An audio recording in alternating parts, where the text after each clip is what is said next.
ఈ మధ్య టీవీలో పేపర్లో చూస్తున్న కడప పార్లమెంట్కు ఉప ఎన్నికలు రావచ్చు అని. నిజంగానే ఉప ఎన్నికలు వస్తే ఊరూరు తిరిగే బాధ్యత నేను తీసుకుంటా.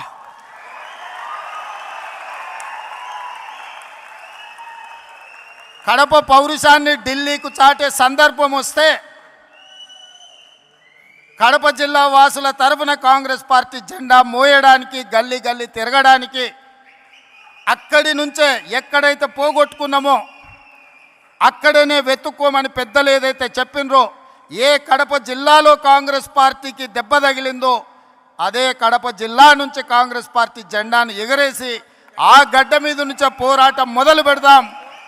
మీరందరూ కలిసి రండి, మేము అండగా నిలబడతామని తెలియజేస్తూ మీ అందరి దగ్గర సెలవు తీసుకుంటున్నా. జై ఈ ఆంధ్రప్రదేశ్ రాష్ట్రానికి, ఈ ఆంధ్రప్రదేశ్ రాష్ట్రానికి ప్రజల పక్షాన, బడుగు బలైన దళిత గిరిజన మైనారిటీ మహిళల పక్షాన నిలబడి కొట్లాడేది, నిలబడి మాట్లాడేది, ఢిల్లీతో నిలబడి కలబడేది వైఎస్ షర్మిల గారి నాయకత్వంలో మీరు పనిచేయండి.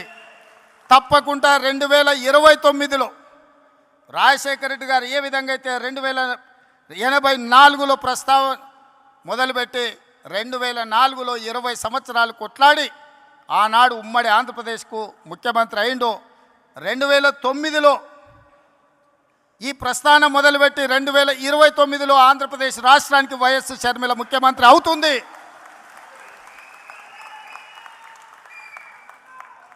కార్యకర్తల త్యాగం, వైఎస్ షర్మిల పోరాటం ఊరికే పోదు, ప్రజలు నిశితంగా గమనిస్తున్నారు.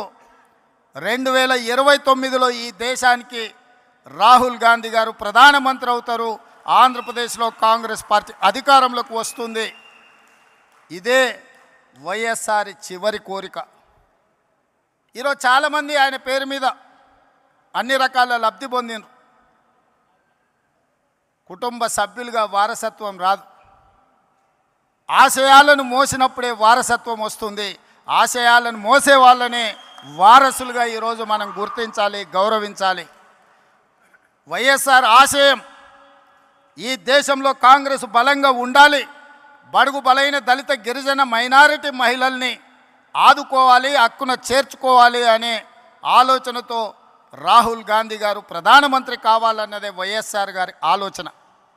మరి ఈరోజు ఆంధ్రప్రదేశ్ ప్రజలు నేను అడుగుతున్నా, వైఎస్ఆర్ అభిమానులను నేను అడుగుతున్నా, వైఎస్ఆర్ పేరు మీద రాజకీయ వ్యాపారం చేసేవాళ్ళు ఆయన వారసులా, లేకపోతే నిజంగా వైఎస్ఆర్ గారి ఆశయం కోసం కష్టపడుతూ, ప్రతి ఒక్కరికి తెలుసు, బడికెళ్ళే పిల్లగానికి కూడా తెలుసు ఆంధ్రప్రదేశ్లో కాంగ్రెస్ అంటే గెలుచుడు కష్టం సార్, సర్పంచ్ అయినా అని.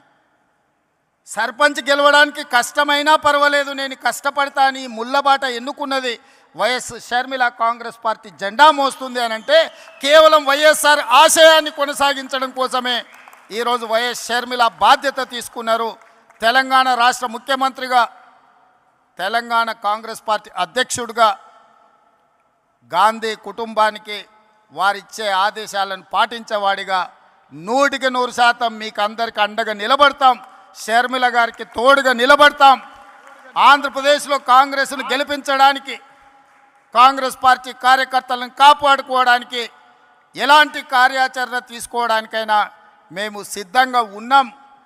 నా మంత్రివర్గం అందరూ ఈరోజు ఇక్కడికి వచ్చిండ్రు అని అంటే మేమందరం అండగా నిలబడతామని చెప్పడానికే మంత్రివర్గాన్ని మొత్తం తీసుకొని వచ్చిన ఇక్కడికి.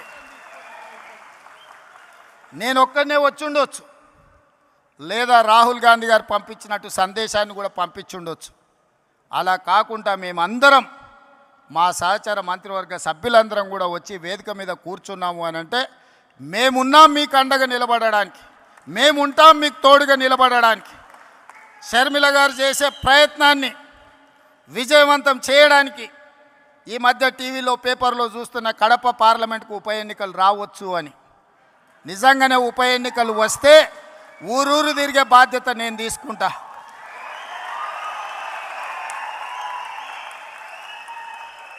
కడప పౌరుషాన్ని ఢిల్లీకు చాటే సందర్భం వస్తే కడప జిల్లా వాసుల తరఫున కాంగ్రెస్ పార్టీ జెండా మోయడానికి, గల్లీ గల్లీ తిరగడానికి, అక్కడి నుంచే ఎక్కడైతే పోగొట్టుకున్నామో అక్కడనే వెతుక్కోమని పెద్దలు ఏదైతే చెప్పినరో, ఏ కడప జిల్లాలో కాంగ్రెస్ పార్టీకి దెబ్బ తగిలిందో అదే కడప జిల్లా నుంచి కాంగ్రెస్ పార్టీ జెండాను ఎగరేసి ఆ గడ్డ మీద నుంచే పోరాటం మొదలు పెడదాం. మీరందరూ కలిసి రండి, మేము అండగా నిలబడతామని తెలియజేస్తూ 99 రాజశేఖర రెడ్డి గారి స్ఫూర్తిని ఈనాడు షర్మిల కొనసాగిస్తుందని సంపూర్ణమైన విశ్వాసం నాకున్నది. 99లో వైఎస్ఆర్ను చూసిన చాలామంది పెద్దలు ఈ వేదిక మీద ఉన్నారు, ఉమ్మడి రాష్ట్రంలో ప్రజలు ఉన్నారు. 99లో వైఎస్ఆరే ఇవాళ వైఎస్ షర్మిల ప్రధాన ప్రతిపక్ష నాయకురాలుగా పనిచేస్తుందని చెప్పి నేను ఈ సందర్భంగా మీకు అందరు తెలియజేస్తాను. ఈరోజు ఈ రాష్ట్ర రాజకీయాల గురించి నేను ఎక్కువ మాట్లాడాను, కానీ ఒక్క మాట అయితే చెప్పదలుచుకున్నా. ఈ రాష్ట్రంలో బీజేపీ అధికారంలో ఉంది. బీజేపీ అంటే బాబు, జగన్, పవన్. ఈ రాష్ట్రంలో ప్రతిపక్షం లేదు. ఈ రాష్ట్రంలో ఉన్నది మొత్తం పాలక పక్షమే. బాబు గారు మోడీ పక్షమే, జగన్ గారు మోడీ పక్షమే, పవన్ గారు మోడీ పక్షమే. మరి అంతా పాలక పక్షమైనప్పుడు ప్రతిపక్ష పాత్ర ప్రజా సమస్యల మీద మాట్లాడాలి, నిలదీయాలి, కొట్లాడాలి అని అంటే ఒక నాయకులు కావాలి. ఆ నాయకురాలే వైఎస్ షర్మిల. ఈ ఆంధ్రప్రదేశ్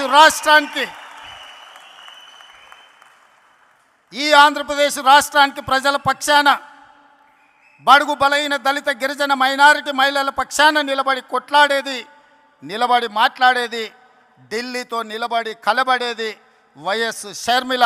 షర్మిల గారి నాయకత్వంలో మీరు పనిచేయండి.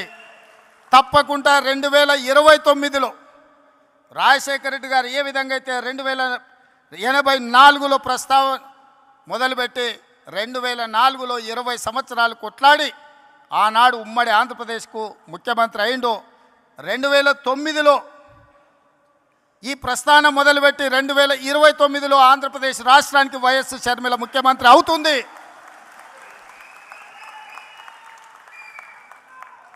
కార్యకర్తల త్యాగం, వైఎస్ షర్మిల పోరాటం ఊరికే పోదు. ప్రజలు నిశితంగా గమనిస్తున్నారు.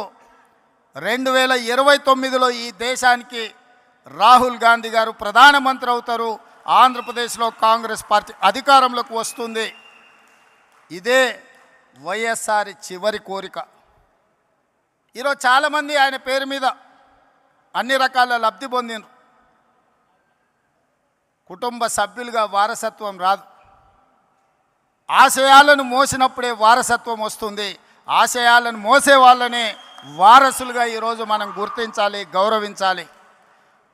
వైఎస్ఆర్ ఆశయం ఈ దేశంలో కాంగ్రెస్ బలంగా ఉండాలి, బడుగు బలైన దళిత గిరిజన మైనారిటీ మహిళల్ని ఆదుకోవాలి, హక్కున చేర్చుకోవాలి అనే ఆలోచనతో రాహుల్ గాంధీ గారు